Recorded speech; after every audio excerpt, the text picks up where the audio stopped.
Now, with more than 20 years in the biz, the Irish Food Writers Guild knows a thing or two about giving awards to great Irish food and drink. Here to take us through some of their picks for 2017, we have Aoife Carrigy. Aoife, you're very welcome to the show. Thank you very much for having us. First of all, tell us, who are the Guild?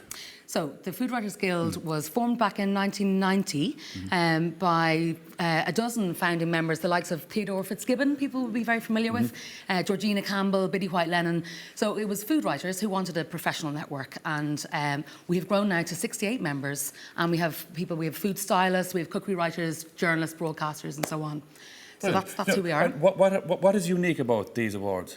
So we set up these awards back in 1993, and the idea was to really just promote and highlight food products of exceptional standard here in Ireland.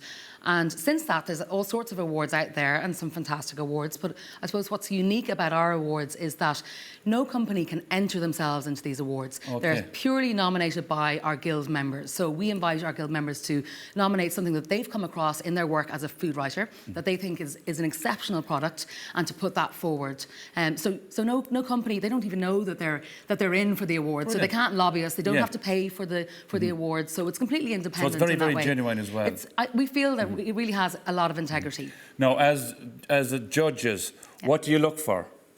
So I suppose the core thing really is just that it's a product of exceptional standard. So in the case of the food products, is it just delicious? Is it really well made? We do ask that, you know, our core criteria is that it's Irish produced, that the core ingredient is Irish made or Irish produced. And then the product might be something new and innovative, or it might be something traditional. Well, I think we have something new, traditional and innovative here because we have three winners. Anthony, you're very welcome, and congratulations. Thank you. Tell us about your product. Well, we have a bit of smoked duck.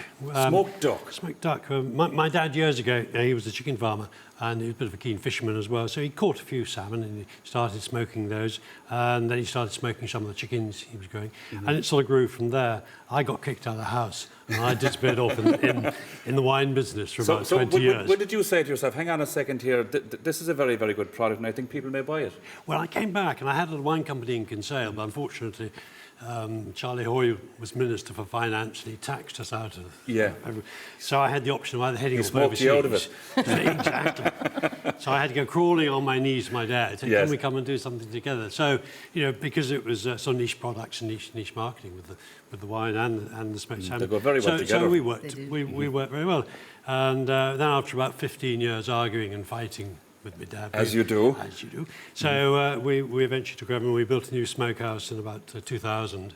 And it's taken off from there. Now, I'm going to sample some of this. And Aoife, you might tell us why this particular product won an award. Okay, well, I mean, first of all, as you'll taste now, Daithí, like, it's just a really delicious product. But what we loved as well, Anthony here we've actually awarded Anthony in the past for other products that Umara have done. But in this case, he's taken something, an existing exceptional product, which is Silver Hill Duck, produced by another second-generation family business up in Monaghan. And he's brought his skills to what they produce, and the result is just delicious. I can see where you got the award. Yeah, it's beautiful. It's just beautiful, isn't it? It really does. Well, the first time we did it was like 2009. We got the duck from Silver Hill, and we smoked them in the morning. And that afternoon there was a wine fair here in Cork, and we brought it up.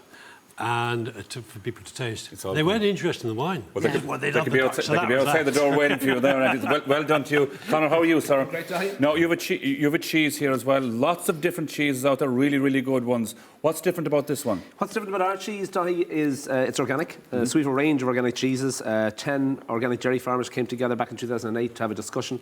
Got together in 2011, started making some cheese, and we use all organic milk from Irish family farms, and we make a range of organic cheeses.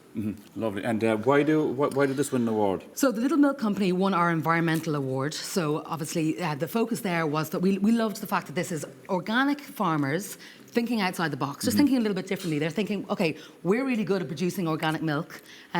Let's team up with people who are really good at making cheese. So they team up with lots of different cheesemakers. They brought Conor on board, who's very professional in terms of selling and finding new markets and so on. So the fact that they're family businesses looking to secure their future in a sustainable way, working with other family businesses as well. That cheese is beautiful. Thank you. The cheese is absolutely beautiful. And as Aoife says, you know, not just here, but across the world. We're in 16 countries now. We're in 3,500 stores, and we're in all your local stores, Super Value, Dunnes, all that around the country. It's great. And continued success to Thanks you, very sir. much, Dahi. Now, Jenny, you have a very, very unique type of gin. Tell us about this. Okay, so this is Bertha's Revenge, and Revenge for what, may I ask? yeah, you may ask.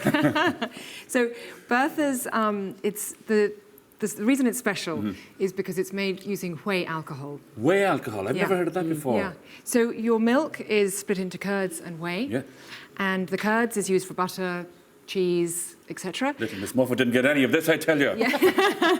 And the whey is largely a waste product.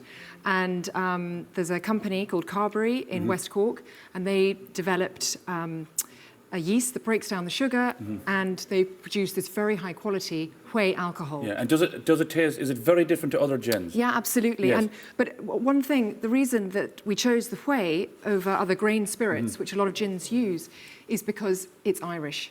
It's 100% Irish company, so it really fits in. And we distill it in Ballyvillan House, where we live, Only out the road. and our business. No, Bertha, she was quite a cow as well. Came all the way She from was. Kerry. This is actually the real Bertha as well.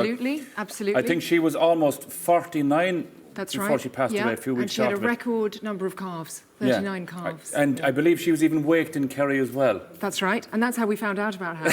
So that's why when you we named the drink decided- after. When we decided that we were using the whey alcohol, Yeah. we wanted to get the connection with the dairy. Yeah. And Well, I suppose a wake will go with drink as well. So you're always, Aoife, you're looking for uniqueness, and this is certainly one way. And again, like I said at the beginning, like really we're I'm looking gonna have for. a quick taste there. if Oh that's yes, okay. Yeah. really we're looking for So an exceptional B&T. product. So when you taste this, Dahi, you'll see it's actually just a delicious product, and the flavour comes from the different flavourings that they choose to add to it. But we love the fact that as well as being a really delicious gin, it's truly Irish, and it's truly local. They're combining the local whey alcohol with then their own forage ingredients. We should put a platter together now with some lovely smoked duck cheese and a B&T. Of course, Bertha was kind of famous before today because she had been on TV before, That's hasn't she? right. All the way back in Yeah. the 80s. Fiona, show. Here she is, Big Bertha, a sprightly, well, certainly not sedentary, 42-year-old. Although she hasn't a tooth left in her head, she's still as romantically inclined as when farmer Jerome O'Leary bought her way back in 1955. So there you have it. No, we were just having a bit of a laugh there. No, she said we weren't making it up, and you weren't. You fantastic products, guys. Congratulations, and continued success. Aoife, thank you as well. Thanks so much for having us More on. of it. We'll keep some smoked duck, a bit of cheese, and an old G&T or a B&T as it's called. We'll keep some I'd for like you. that.